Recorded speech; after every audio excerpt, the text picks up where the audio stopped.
Hello दोस्तों, आप सभी का मिशन मसूरी के इस प्लेटफॉर्म पर बहुत बहुत स्वागत है। जैसा कि आप सभी जानते हैं कि अभी जो हमारा डिस्कशन चल रहा था वो जीएस फाउंडेशन के अंतर्गत हम पॉलिटी को डिस्कशन कर रहे थे। और पॉलिटी में अब तक हम काफ़ी चैप्टर ख़त्म कर चुके हैं, काफ़ी वीडियो बना चुके हैं और हमारा पूरा फोकस प्री प्लस मेंस दोनों पे है। और इतना ही नहीं, हम फैक्ट को भी ले रहे हैं साथ में और कुछ कॉन्सेप्ट को भी ले रहे हैं। Concept is the most important part in the polity section, ठीक है ना।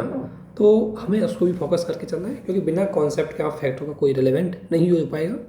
तो इसी में अब हमारा जो फंडामेंटल राइट के अंतर्गत चल रहे थे उसी फंडामेंटल राइट में आगे बढ़ते हुए आज हम शोषण के विरुद्ध अधिकार को पढ़ेंगे। इसको शोषण के विरुद्ध अधिकार। कई बार आपसे पूछा जाता है शोषण का मतलब क्या होता है। शोषण का मतलब क्या, अगर किसी से पूछा जाए आपका कि भाई कोई शोषण कर रहा है उसका, तो उसका मतलब क्या है। यानी कि जो एक्सप्लॉयटेशन है उसके विरुद्ध हमें यह राइट दिया गया है। एक्सप्लॉयटेशन के विरुद्ध जो अधिकार है। और अगर आपसे पूछा जाए कि शोषण क्या है, तो शोषण क्या है कि देखो व्यक्ति है, अगर व्यक्ति का यूज है, अगर हम साधन के रूप में करें, साधन के रूप में व्यक्ति का प्रयोग करें, यानी व्यक्ति से कोई काम करवाएं या उसका साधन के रूप में यूज करें, किससे, व्यक्ति की बिना सहमति से, पहली बात तो। दूसरी बात मजबूरी में। और दूसरी बात, उस व्यक्ति को यदि साधन के रूप में यूज किया भी जाता है तो उसके बदले उसको क्या नहीं दे, प्रतिफल ना दे। क्या नहीं दे, प्रतिफल नहीं दे, तो उसे हम एक्सप्लॉयटेशन कहते हैं। यानी कि व्यक्ति की इच्छा के विरुद्ध उसके अधिकारों, उसके कर्तव्यों का हनन कर उसको साधन के रूप में यूज करना शोषण कहलाता है।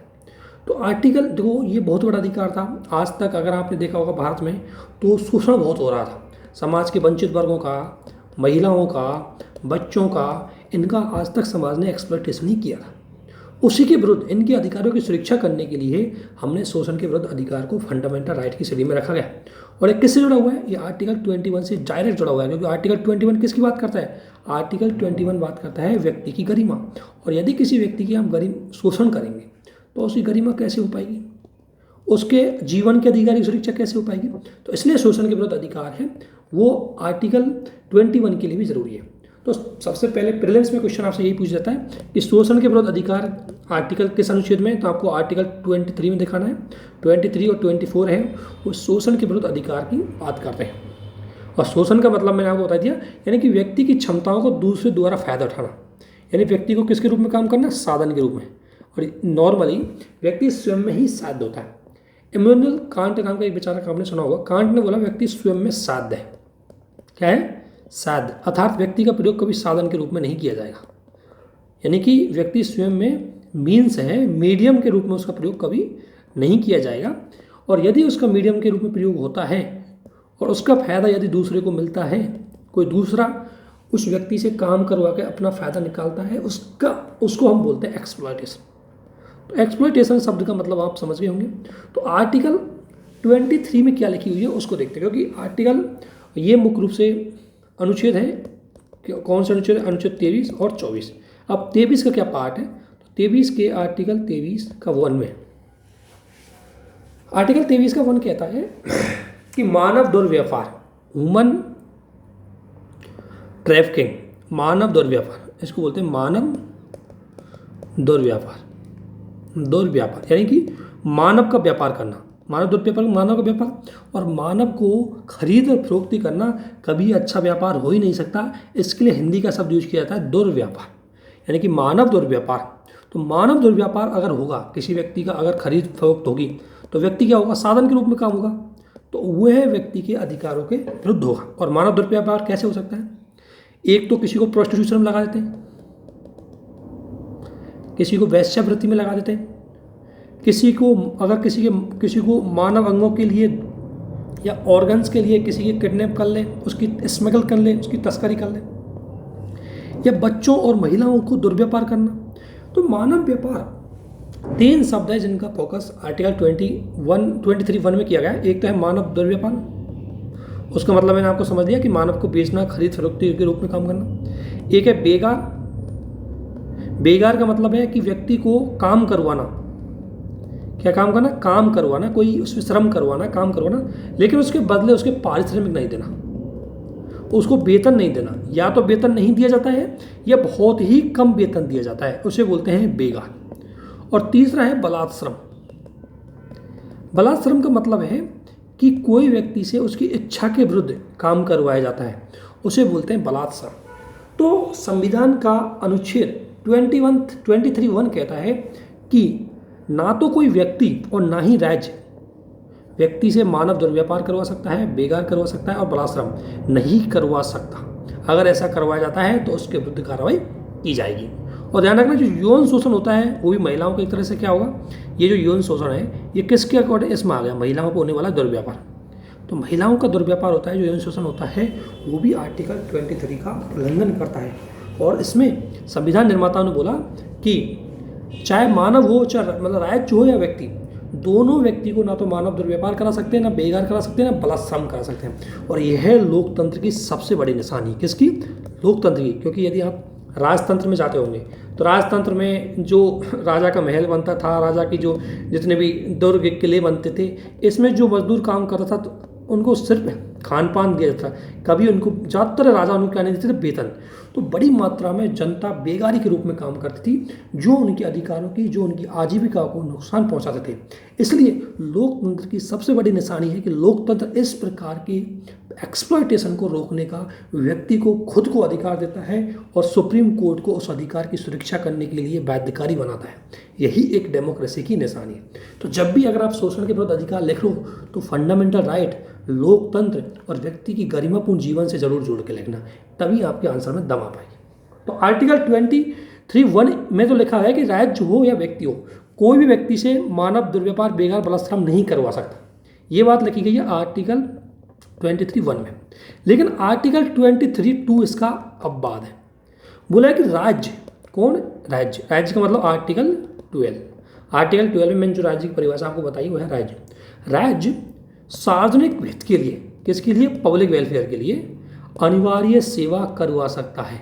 यानी कि अनिवार्य सेवा मतलब है राज्य उस पर बाध्यकारी रूप से किन व्यक्तियों पर अनिवार्य सेवा करवा सकता है, परंतु राज्य ऐसा करते समय जन्म, धर्म, लिंग, जाति, वंश इनके आधार पर कोई भेदभाव नहीं कर सकता। अर्थात कंपलसरी सर्विस। अभी इसका उदाहरण आपको दे सकता हूँ। कंपलसरी, जैसे कोविड के टाइम पर डॉक्टरों को बाध्यकारी कर दिया गया कि आपको हर स्थिति में अस्पताल में आना होगा और आपको काम करना पड़ेगा, तो इसे बोलते हैं कंपलसरी सर्विस, बाध्यकारी सर्विस, एसेंशियल सर्विस। तो ये क्या है कि कोई डॉक्टर काम करना नहीं चाह रहा, फिर भी उस पर करवाया जाएगा क्योंकि वो राज्य का आदेश है। लेकिन राज्य ऐसा करवाते समय कोई भेदभाव नहीं करेगा सभी को। इसी प्रकार अगर आप यूक्रेन के टाइम पे दे रहे हो तो यूक्रेन में जो युद्ध हो रहा है और यूक्रेन के जो जेलेंस्की उनके प्रेसिडेंट, उसने बोला कि सब व्यक्ति देश के लिए हथियार उठाएं और अपने देश की सुरक्षा करें। तो अगर आपको ज़रूरत पड़े तो अनिवार्य सेवा भी आपको देनी पड़ सकती है। तो अनिवार्य सेवा देने का अधिकार है। अर्थात व्यक्ति, राज्य को कुछ अधिकार दिए गए हैं कि राज्य व्यक्ति से अनिवार्य सेवा कर सकता है, लेकिन राज्य मनमानी नहीं करवाएगा। किसके लिए करवाएगा? पब्लिक हित के लिए। ठीक है ना। तो 23(2) में 23(1) की जो बात बोली गई है इस पर प्रतिबंध लगा दिए गए। लेकिन ये प्रतिबंध कैसे? तार्किक, कि किसके लिए यूज किया जा सकता है? केवल पब्लिक हित के लिए। कोई सरकार अपने हित के लिए नहीं बल्कि पब्लिक इंटरेस्ट के लिए ऐसा काम करवा सकती है। ठीक है ना। लेकिन इसमें और ऐसा काम अगर कोई सरकार करवाएगी तो किसी प्रकार कोई भेदभाव नहीं करवाएगी। हर व्यक्ति से, हर घर से एक एक सदस्य, एक एक मेंबर पे सर्विस करवाई जाएगी। या जो डॉक्टर है वो डॉक्टर किसी भी कास्ट का हो, उसको एसेंशियल सर्विस देनी है तो देनी ही है। ठीक है ना। ये आर्टिकल 23(1) और 23(2) आपके समझ में आ गए होंगे। इनसे लेकर के अगर प्रीलिम्स में सवाल आता है जरूर ध्यान रखना। इसके बाद आर्टिकल 24 में क्या लिखा हुआ है? आर्टिकल 24 में जो संविधान की भाषा है वो बता रहा हूँ पहले तुम्हें, कि राज्य मतलब 14 वर्ष से कम उम्र के, मतलब 14 वर्ष से कम उम्र के बच्चों को, देखो लैंग्वेज लिखी थी खतरनाक कारखानों में। किसमें? खतरनाक कारखानों में। अब ये शब्द बड़ा डिस्प्यूटेबल रहा। इसमें बोला है कि राज्य 14 वर्ष तक के बच्चों को खतरनाक कारखानों में, किसमें? खतरनाक कारखानों में। और खतरनाक कारखानों को डेफिनेशन नहीं दी गई थी पहली बात तो, कि कौन से खतरनाक कारखाने होंगे। हालांकि सरकार ने कुछ कारखानों को खतरनाक की श्रेणी में रखा, लेकिन मान लें जो आप खतरनाक कारखानों में नहीं करवाएंगे, ये तो संविधान में लिखी हुई थी। ठीक है ना। तो संविधान ने लिखा था कि आर्टिकल 24 में कि 14 वर्ष से कम उम्र के बच्चों को खतरनाक कारखानों में नहीं लगाया जा सकता।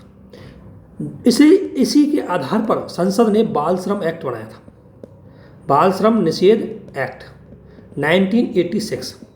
ये जो बाल श्रम निषेध एक्ट बनाया था, ये एक्ट बनाया गया था आर्टिकल 24 के अकॉर्डिंग। लेकिन आर्टिकल 24 में लिखा था कि खतरनाक कारखानों में, अर्थात आप गैर खतरनाक कारखानों में उस पर काम करवा सकते हैं। अर्थात इसका मतलब संविधान ने 14 वर्ष तक के हर 14 वर्ष तक के बच्चों को पूर्णतः बाल श्रम से प्रतिबंध नहीं लगाया। अगर पूर्णतः प्रतिबंध लगाता तो स्पष्ट बोल देता कि 14 वर्ष तक का कोई बच्चा किसी भी प्रकार के कारखाने में काम नहीं करवाएगा, तब तो होता पूर्णतः। लेकिन यहाँ क्या कह दिया, खतरनाक। और खतरनाक कारखाने तो सीमित ही होते हैं, ज़्यादातर नॉन डेंजरस जो फैक्ट्री वो होती है, और नॉन डेंजरस फैक्ट्री में व्यक्ति काम कर सकता है, बच्चा काम कर सकता है। अर्थात पूर्ण बाल श्रम प्रतिबंध को संविधान के आर्टिकल 24 में नहीं किया गया। हुआ क्या था, 86 में संविधान संशोधन में यही बात हुई, 1986 का जो बाल श्रम एक्ट है, चाइल्ड लेबर जो प्रोहिबिटेड एक्ट है, इसमें भी यही दिक्कत थी कि आर्टिकल मतलब आप 14 तक के बच्चों को खतरनाक कारखानों नहीं लगा सकते, लेकिन गैर खतरनाक कारखानों पर लगा सकते। इससे हुआ क्या था कि जो हमारा RTE एक्ट आया था, जिसमें 6 वर्ष से 14 वर्ष तक के बच्चों के लिए अनिवार्य शिक्षा कंपलसरी एजुकेशन की बात बोली कि 6 से 14 वर्ष तक का बच्चा जरूर से जरूर क्या लेगा, एजुकेशन लेगा। तो इन दोनों में कॉन्ट्राडिक्शन उत्पन्न हो गया। देखो कॉन्ट्राडिक्शन कैसे उत्पन्न हुआ कि देखो इधर तो आपने पूर्णतः बाल श्रम पर प्रतिबंध नहीं लगाया, आपने तो केवल बोला कि गैर खतरनाक कारखानों नहीं करेंगे, अर्थात गैर खतरनाक कारखानों में कर सकते हैं। और जब गैर खतरनाक कारखानों में काम करेगा तो फिर वो बाल श्रम करेगा। और इधर आपने बोल दिया RTE एक्ट के अंतर्गत 2009 में जो आया था कि वो बच्चे को 6 से 14 वर्ष तक के बच्चे के लिए एसेंशियल एजुकेशन की बात कर दी। अब यहाँ तो आप एसेंशियल एजुकेशन की बात कर रहे हो, अनिवार्य एजुकेशन है, उसको स्कूल में जाना है, लेकिन इधर आप बाल श्रम करवा रहे हो, तो दोनों में क्या हो गया, कॉन्ट्राडिक्शन उत्पन्न हो गया। इसी कमियों को दूर करने के लिए 2015 में चाइल्ड लेबर एक्ट को क्या किया गया, अमेंडमेंट किया गया।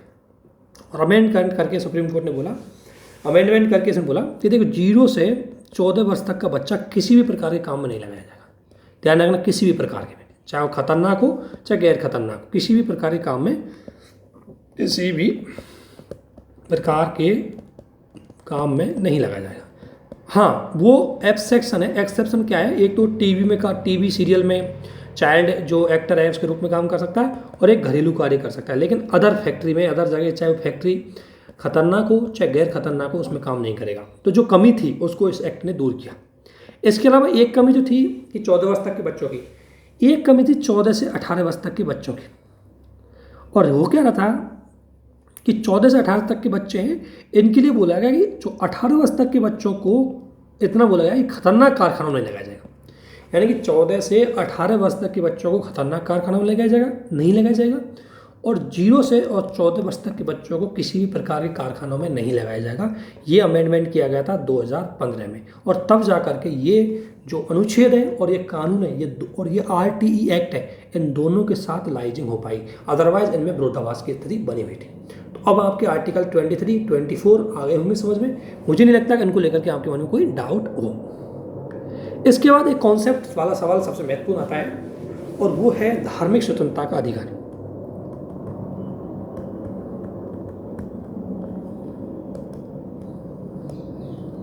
धार्मिक स्वतंत्रता के अधिकार की सबसे ज़्यादा मांग करी थी जॉन लॉक ने।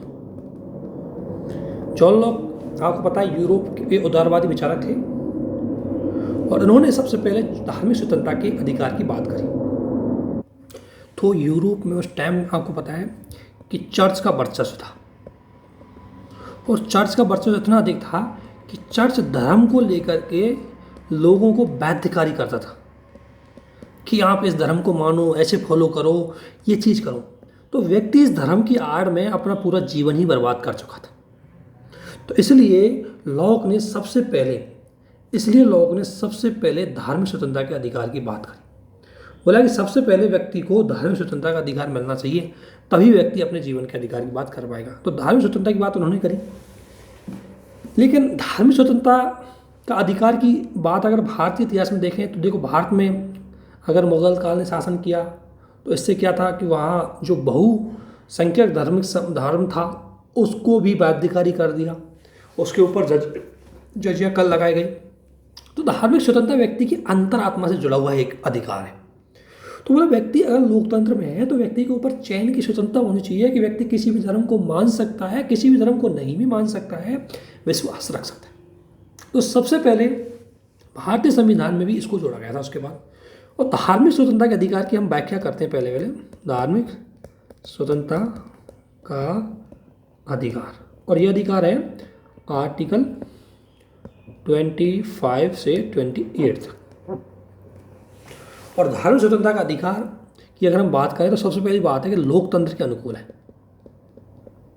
क्योंकि लोकतंत्र में व्यक्ति के पास क्या होना चाहिए, व्यक्ति के पास चयन की स्वतंत्रता होनी चाहिए। चयन की स्वतंत्रता, वह किसी भी धर्म को मान सकता है, वह किसी भी धर्म में आस्था रख सकता है, वह किसी भी धर्म को प्रचार कर सकता है, वह किसी भी धर्म को नहीं भी मान सकता है। ये उसकी अंतरात्मा पर, उसके फेथ पर डिपेंड करता है, हम उसको बाध्यकारी नहीं कर सकते। इसलिए धार्मिक स्वतंत्रता का अधिकार सबसे बड़ी बात है कि लोकतंत्र का एक आधारभूत निशानी है। दूसरी बात, ये अल्पसंख्यकों के हितों की रक्षा है। अल्पसंख्यकों के हितों की रक्षा है, क्योंकि यदि मान लो कोई धर्म अगर किसी राज्य में धार्मिक स्वतंत्रता नहीं होती तो डेफिनेटली उस राज्य में विधि विधान है वो बहुसंख्यक के अकॉर्डिंग होते हैं। जो बहुसंख्यक धर्म होता, जैसे आप पाकिस्तान की बात कर सकते हो, बांग्लादेश की बात कर सकते हो, या सारे विधि विधान है वो बहुसंख्यक है, मतलब मुसलमान धर्म के अनुसार है। तो बहुसंख्यक लोगों को तो कोई दिक्कत नहीं है, लेकिन असली दिक्कत आती है अल्पसंख्यकों को। तो जो माइनॉरिटियों के हितों की सुरक्षा करने की जो जिम्मेदारी थी उसके लिए धार्मिक स्वतंत्रता बहुत जरूरी थी। और इसी धार्मिक स्वतंत्रता के अंतर्गत सबसे पहले हम कुछ कीवर्ड और देख लेते हैं। एक होता है राज्य धर्म, स्टेट रिलीजन। स्टेट रिलीजन का मतलब है किसी राज्य का अपना नेशनल रिलीजन हो।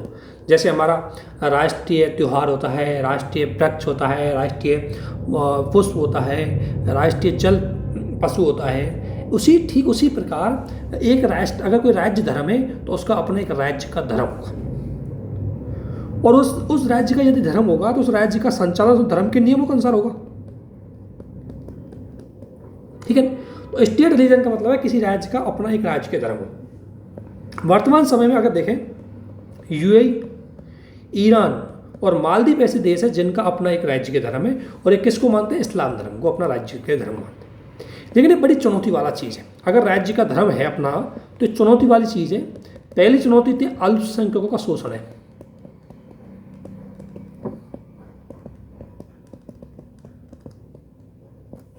और अल्पसंख्यकों का शोषण कैसे है, क्योंकि अगर राज्य का धर्म होगा तो किसका, और वो धर्म किसका होगा, बहुसंख्यक का। तो फिर उसमें नियम किसके अकॉर्डिंग होंगे, इस बहुसंख्यक धर्म के अकॉर्डिंग। आस्था किसके अकॉर्डिंग होगी, इस बहुसंख्यक धर्म के अकॉर्डिंग। तो फिर जो अल्पसंख्यक वर्ग है इनकी अधिकारों का क्या होगा, हनन होगा। तो इसलिए अगर किसी राज्य का धर्म है तो वह अल्पसंख्यकों के अधिकारों का शोषण होगा, और यदि अल्पसंख्यकों के अधिकारों का शोषण हो रहा है तो वहाँ लोकतंत्र कभी हो ही नहीं सकता, क्योंकि लोकतंत्र की असली निशानी है कि वहाँ जो अल्पसंख्यक है उनके अधिकारों की सुरक्षा हो, तो वहाँ लोकतंत्र नहीं हो सकता। तो पहली तो ये किसके विरुद्ध है, ये अल्पसंख्यकों के अधिकारों के विरुद्ध है, इसमें ज़्यादा अल्पसंख्यकों का शोषण होता है। दूसरी समानता के विरुद्ध है। क्यों समानता विरुद्ध है, क्योंकि इसमें धर्म के आधार पर भेदभाव किया जाएगा। ये जो बहुसंख्यक धरेगा, उस बहुसंख्यक धर्म है, बहुसंख्यक जो लोग हैं जिस धर्म के, उसको तो दिए जाएंगे विशेष अधिकार, चाहे नौकरियों में, चाहे किसी भी चीज़ में, चाहे उनके फंक्शन में, चाहे उनके कल्चर में, चाहे उनके रीति रिवाजों में, सब में बहुसंख्यक धर्म के अनुसार होगा। तो इसलिए समानता के अधिकार का ये उल्लंघन होगा। तीसरी, लोकतंत्र के लिए खतरा है, क्योंकि लोकतंत्र में अगर राज्य का किसी विशेष धर्म होगा तो अन्य धर्म के अधिकारों को छीनेगा, अन्य धर्म के व्यक्तियों के अधिकारों को सीमित करेगा। और तीसरी बात है, विधि के शासन के विरुद्ध है। क्योंकि देखो, अगर राज्य धर्म है तो राज्य धर्म होगा तो वहाँ का संविधान क्या होगा, इस धर्म का ग्रंथ, और इस धर्म के ग्रंथों के अकॉर्डिंग ये क्या करेगा, जैसे अगर मुस्लिम इन देशों को देखें तो शरिया के अकॉर्डिंग यहाँ पर कानून संचालन होता है। और शरिया का कानून आपको पता है आज के टाइम पर तर्क संगत नहीं है, आज के टाइम पर प्रासंगिक नहीं है, क्योंकि धर्म विशेष पर केंद्रित है ना। तो इसलिए इसमें क्या होगा कि इसमें सारे नियम शरिया के अकॉर्डिंग चलेंगे, ना कि विधि के अकॉर्डिंग। और शरिया में आपको पता है सभी के लिए समान नियम नहीं, बल्कि कुछ के लिए विशेष अधिकार भी दिए गए हैं। इसलिए ये विधि के शासन को, ये प्राकृतिक न्याय के अधिकार को उल्लंघन करेगा। तो ये चीज़ आपके समझ में हो गई कि अगर किसी देश का राज्य धर्म है तो वहाँ क्या क्या चीज़ें होती है। दूसरा है राज्य, एक तो है राज्य, दूसरा है राज्य धर्म का विरोधी हो। जैसे हम अर्थात राज्य किसी व्यक्ति को धर्म में विश्वास ही नहीं रखना देता हो, राज्य किसी को धर्म मानने नहीं देता हो, उसे बोलते हैं राज्य दूसरे धर्म का विरोधी। और इसकी अगर हम बात करें तो आप देख सकते हो नॉर्थ कोरिया, नॉर्थ कोरिया का जो किम जोन है वो किसी को कोई धर्म नहीं मानने देता। उसका एक ही है कि मेरे वहाँ मेरी तस्वीर होनी चाहिए, मेरी पूजा होनी चाहिए। तो ये जो राज्य का जो धर्म अगर नहीं होगा, ये भी बात पूरी तरह लोकतंत्र के अनुकूल नहीं है। क्योंकि लोकतंत्र का मतलब अगर आप समझ रहे हो तो लोकतंत्र का पहला मतलब ये है कि हर व्यक्ति को चयन की स्वतंत्रता होनी चाहिए। और आप यहाँ व्यक्ति के चयन की स्वतंत्रता को छीन रहे हैं, आप यहाँ व्यक्ति की धार्मिक स्वतंत्रता को छीन रहे हैं, तो फिर आपके यहाँ लोकतंत्र कैसा हो सकता है। तो इसलिए राज्य अगर धर्म का विरोधी है तो भी सही बात नहीं है। और दूसरा है धर्मनिरपेक्ष या सेकुलरिज्म।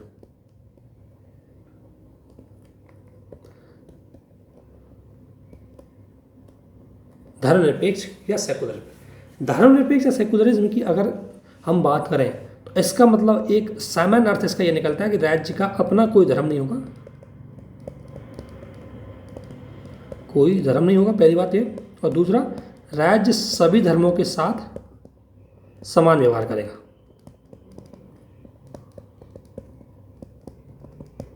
ये एक सामान्य सी परिभाषा है धर्मनिरपेक्षता की।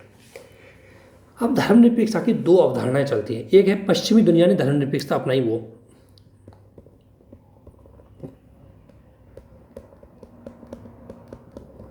और एक है भारतीय धर्मनिरपेक्षता। अगर मैं बात करूं पश्चिमी दुनिया की और भारत की, तो देखो भारतीय समाज शुरू से लेकर के हमेशा कैसा था, आध्यात्मिक था, आस्थावादी था, ठीक है। जबकि पश्चिमी समाज में जो पुनर्जागरण हुआ, और पुनर्जागरण ने व्यक्तियों में क्या होता है, भौतिकतावाद को बढ़ावा दिया। किसको? भौतिकतावाद, वैज्ञानिकवाद। और जब भौतिकतावाद और वैज्ञानिकवाद बढ़ी तो फिर व्यक्ति धर्म पे प्रेषण करना चालू कर दिया। धर्म पे उसने क्या कहते हैं, प्रेषण करना चालू कर दिया। तो वहाँ जो धर्म पे आया, धर्म पे प्रेषण करना चालू कर दिया। और वहाँ जो धर्मनिरपेक्षता का अर्थ निकला वो ये बोला गया कि चर्च और स्टेट, चर्च स्टेट में क्या होगा, पृथकताकरण होगा। अर्थात चर्च है वो धर्म के मामलों में हस्तक्षेप नहीं करेगा और ना ही धर्म चर्च के मामलों में हस्तक्षेप करेगा। इस प्रकार जो वहाँ वहाँ जो पंथ निरपेक्षता का विचार आया था वो इसलिए आया था कि चर्च को धर्म से अलग करना, चर्च को राजनीति से अलग करना था। क्योंकि वहाँ की राजनीति में चर्च का प्रभाव इतना ज़्यादा था कि वहाँ के राजा की शक्ति को सीमित करता था। तो राजा की शक्ति को बढ़ाने के लिए या जनता की शक्ति को सुपरमेसी करने के लिए यही चीज़ सबसे पहले अपनाई गई थी कि वहाँ धर्म को राजनीति से पृथक किया, और इसे ही पंथ निरपेक्षता बोला गया था। इसे क्या बोला गया, धर्मनिरपेक्षता। अर्थात धर्म का ना तो राज्य से संबंधित है और ना ही राजनीति से संबंध है, इसलिए वहाँ धर्मनिरपेक्षता का विचार है। जबकि भारत चूँकि आस्थावादी था और भारत में धर्म है वो ज़्यादा राजनीति में हस्तक्षेप नहीं करता था, धर्म का राजनीति में ज़्यादा हस्तक्षेप नहीं था।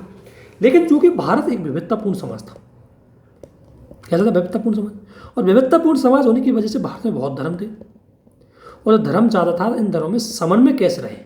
अगर हम कोई राज्य अगर किसी एक धर्म को मान लेते तो दूसरे धर्म के लोग उसका विरोध कर देते, हिंसक घटनाएं होती। तो इसलिए भारत ने सभी धर्मों में समन्वयता लाने के लिए, सांप्रदायिक सद्भावना लाने के लिए हमने धर्मनिरपेक्ष राज्य अपनाया था। ध्यान रखना, हमने अलग अलग तरीके से अपनाया। उन्होंने धर्म को राजनीति से पृथक किया इसलिए अपनाया, हमने धर्म को धर्मनिरपेक्षता इसलिए अपनाई क्योंकि हमारे यहाँ जो अलग अलग धर्म है उनमें अगर हम किसी धर्मनिरपेक्ष नहीं होंगे तो किसी एक को मानेंगे, और एक को मानेंगे तो अन्य के साथ भेदभाव होगा। उसी को समाप्त करने के लिए हमने धर्मनिरपेक्ष राष्ट्र को अपनाया।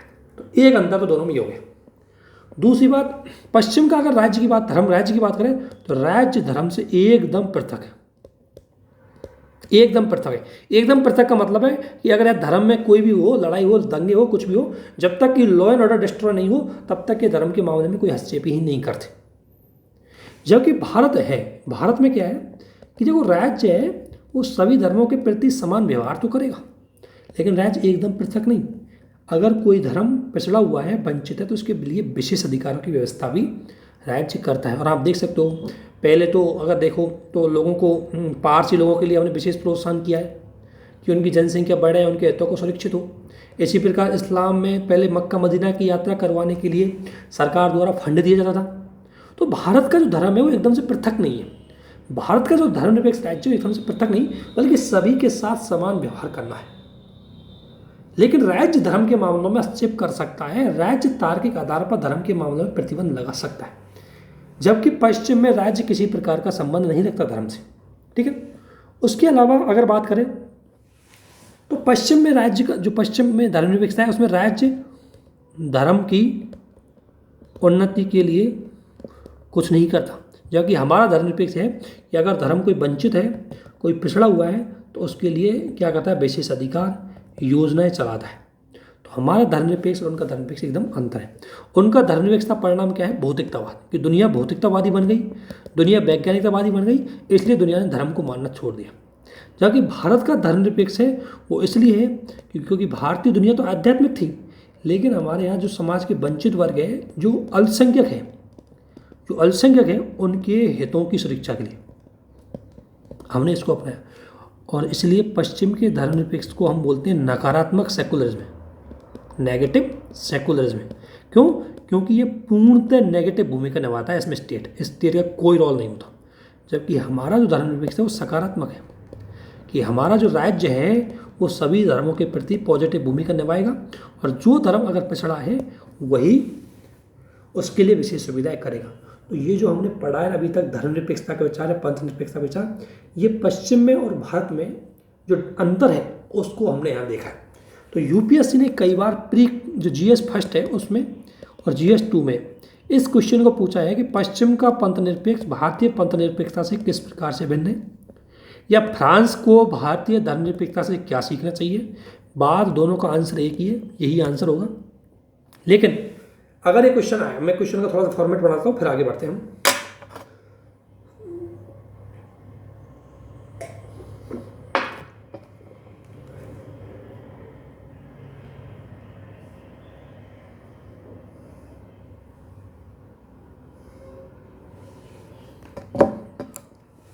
देखो, अगर क्वेश्चन लिखता हूँ पहले तो फिर उसका फॉर्मेटिंग बनाते हैं हम। 2 क्वेश्चन को डिस्कशन करेंगे आप। तो एक क्वेश्चन तो आता है कि पश्चिम का धर्मनिरपेक्ष राज्य भारतीय धर्मनिरपेक्षता से कैसे अलग है। तो देखो स्टार्टिंग, अगर इसका मैं इंट्रोडक्शन देना चाहूँ, मुझे इसका इंट्रोडक्शन देना है, कुछ नहीं देना, दोनों के समाजों में अंतर कर दो बस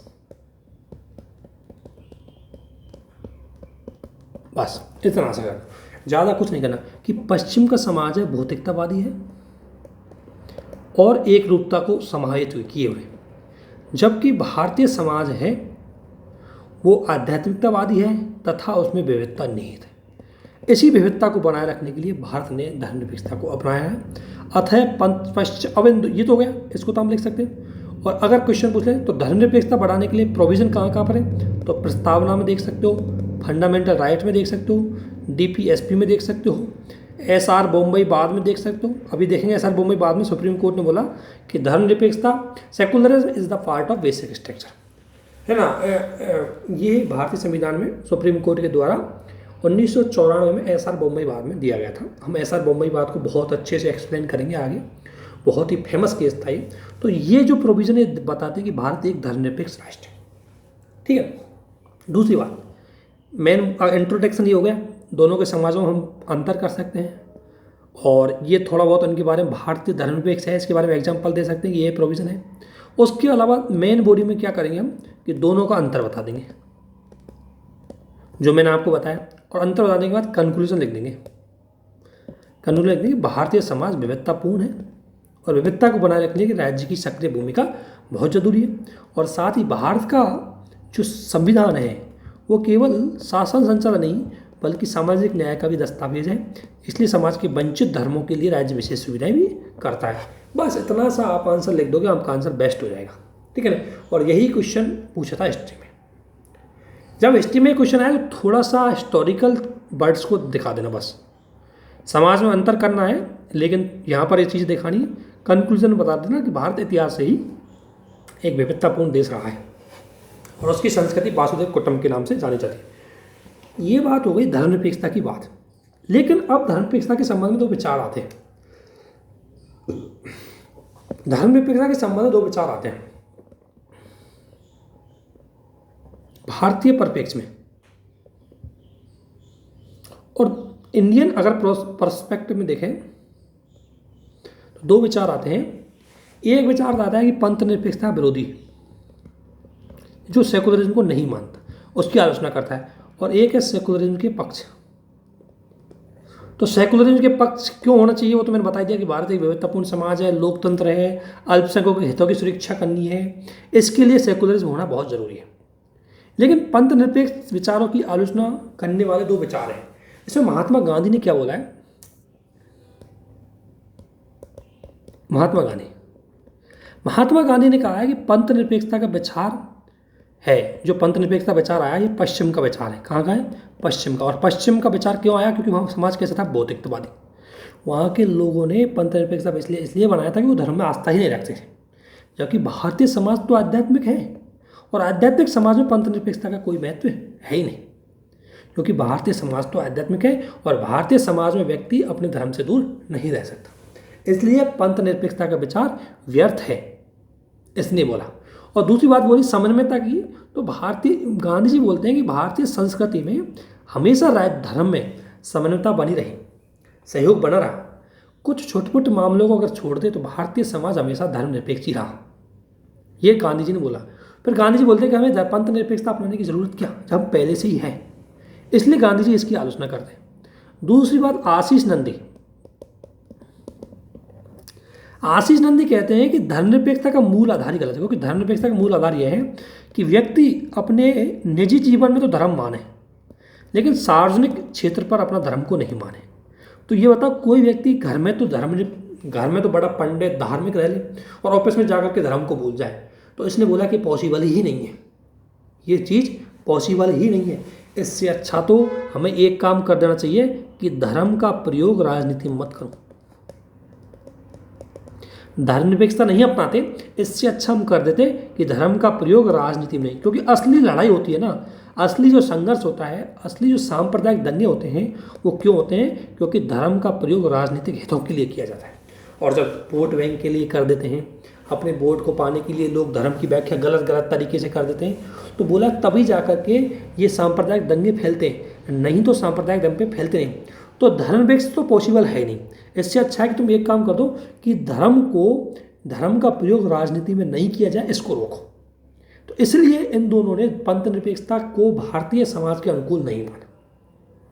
लेकिन दूसरी ओर कुछ लोग पक्ष के बोलते हैं, जो पंथ निरपेक्षता का पक्ष लेते हैं, वो क्या कहते हैं? उनका कहना है, जिसमें एक है नीरज चौंडक है, ध्यान रखना।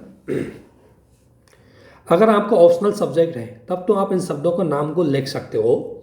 अगर आपको पंथ निरपेक्षता की समालोचनात्मक व्याख्या करनी है या पंथ निरपेक्षता के पक्ष में या विपक्ष में अगर आपको लिखना है तो।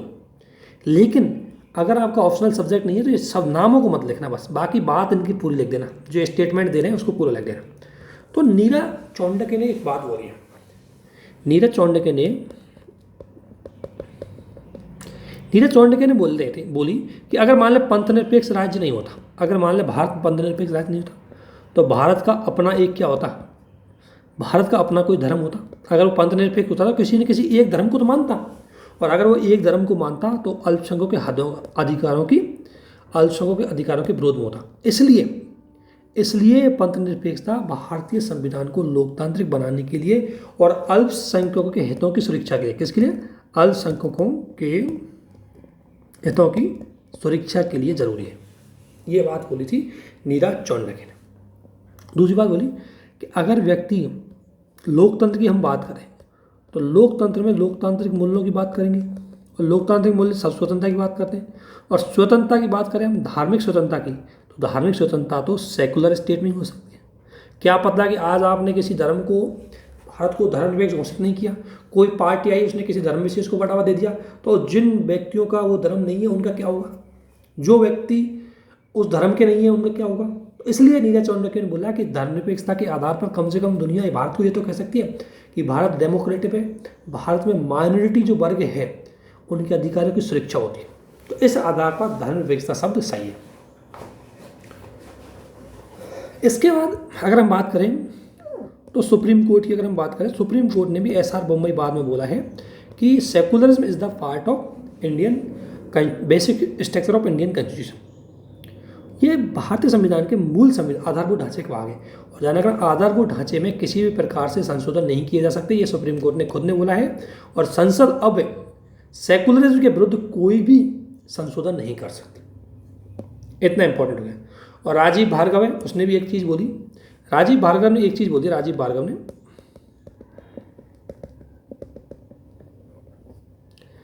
भार्गव बोले कि चूंकि भारतीय समाज विविधतापूर्ण है और विविधता में समन्वयता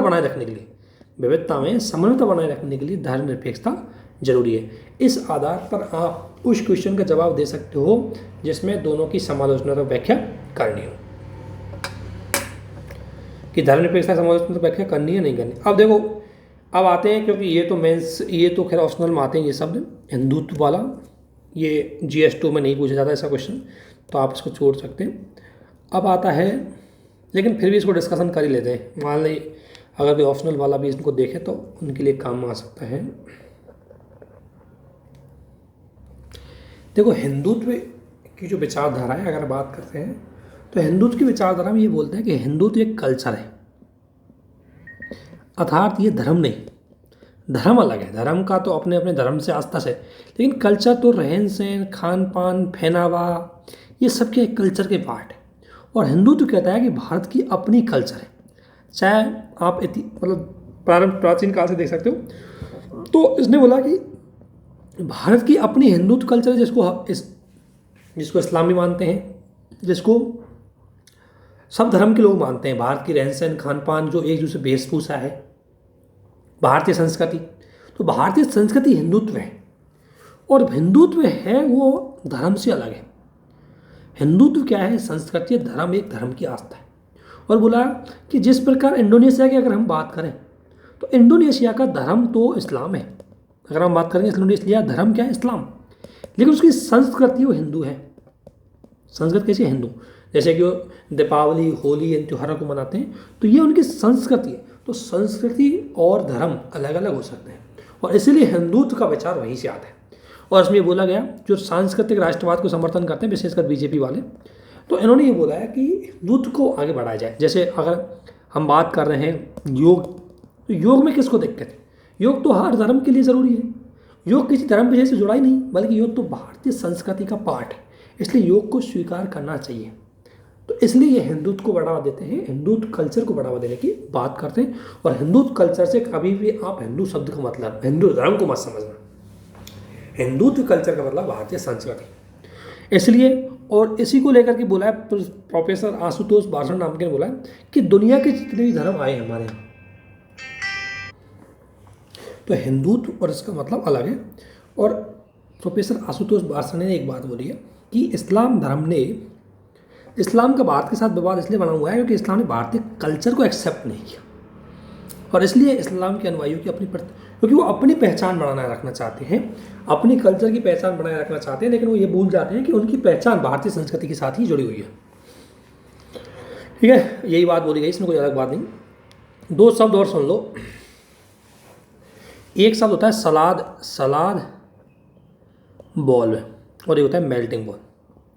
जो पश्चिम में जो धर्मनिरपेक्षता अपनाई है, जो पश्चिम की जो कल्चर है वो मेल्टिंग बॉल की तरह है। मेल्टिंग बॉल क्या है कि उसमें सारी संस्कृतियों का मिक्स हो गया, और हर जैसे अगर आपने देखा होगा बर्फ़, आइसक्रीम, तो आइसक्रीम पिघल जाती है, अलग अलग कलर की आप आइसक्रीम रखो प्लेट में, अलग अलग आइसक्रीम रखो, कलर छोड़ो, अलग अलग आइसक्रीम रखो, उनका चाहे टेस्ट अलग अलग हो, लेकिन वो पिघलने के बाद सब मिक्स हो जाती है, उसमें से जो ज़्यादा इफेक्टिव रहेगी वही दिखाई देगी।